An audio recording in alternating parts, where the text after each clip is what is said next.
students. Today I am going to discuss the second chapter of history, which is Indian cultural heritage, traditional handicrafts and fine arts. First we will discuss about handicrafts. There are several types of handicrafts, for example clay work, textile, leather industry and so on. Let us take these one by one. Art of clay work.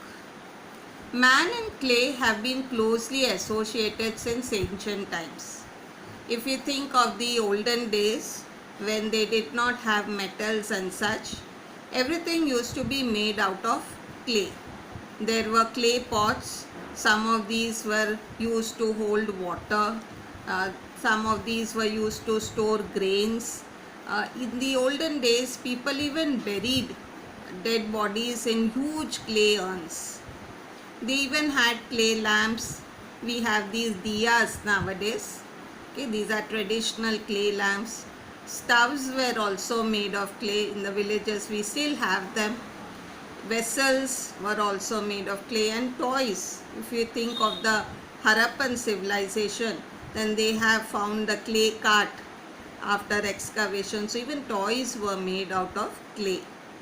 So clay seems to have been an integral part of man's life since ancient civilization, and it is there even till today.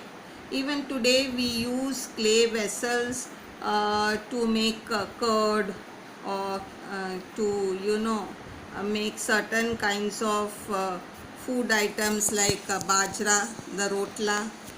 Even our plants, potted plants for example, we use clay. Clay pots are used even as decoration items.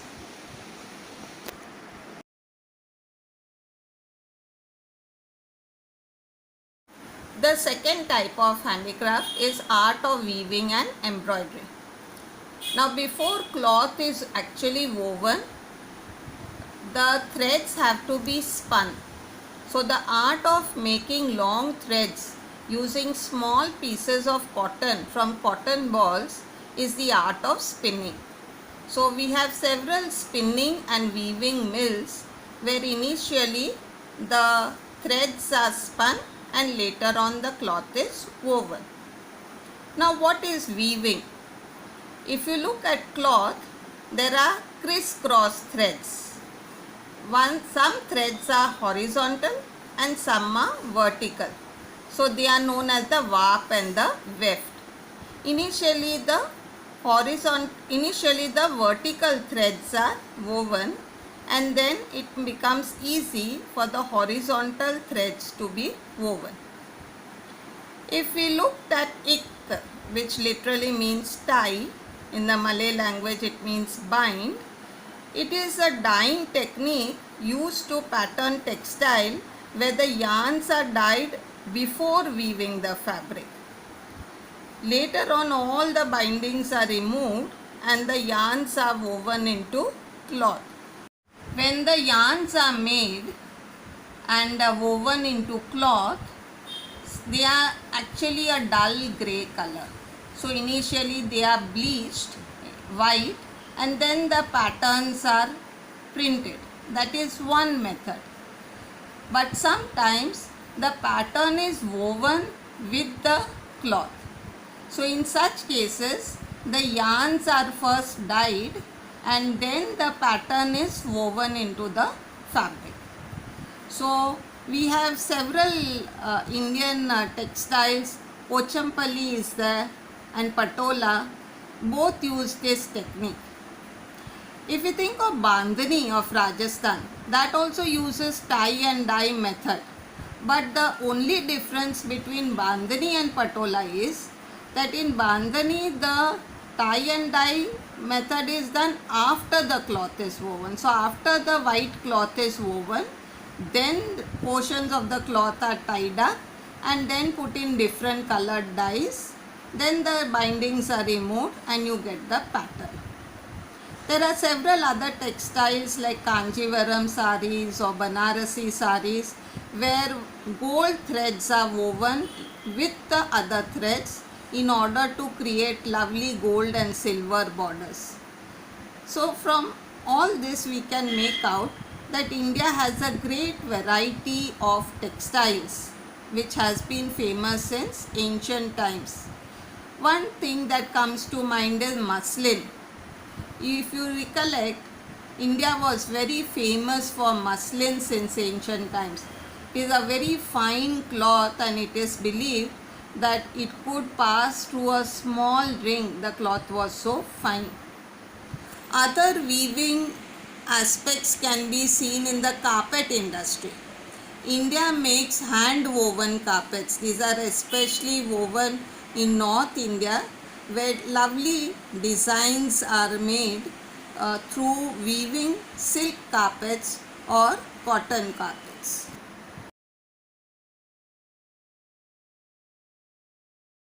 Embroidery is also popular in Saurashtra and Kutch, where mirror work is done and different embroidery patterns are done on clothes, bed sheets, pillow covers, shawls, etc. India is also famous for jari work. Gold and silver threads are woven with the clothes, or embroidery is done with jari on dresses and saris. Surat is a prominent place for jari work.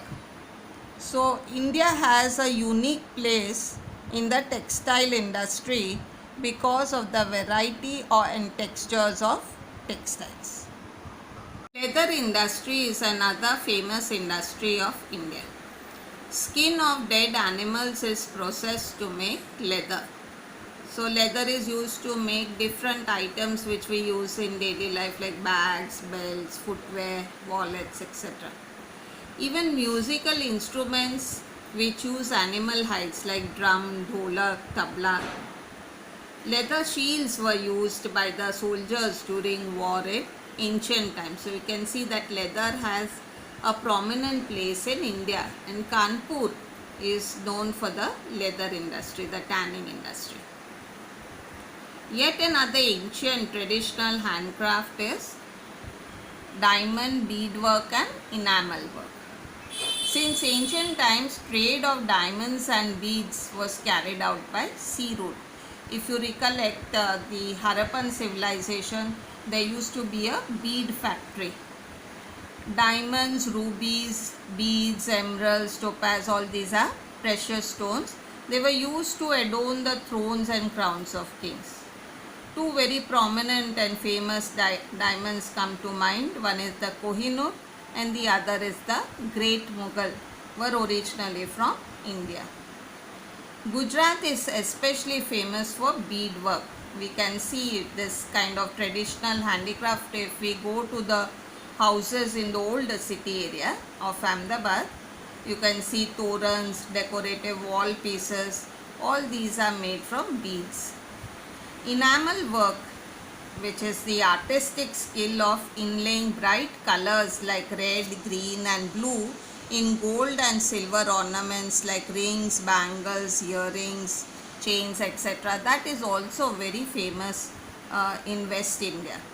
It is and in North India also. It is mainly found in Jaipur, Delhi, Lucknow, Varanasi and Hyderabad.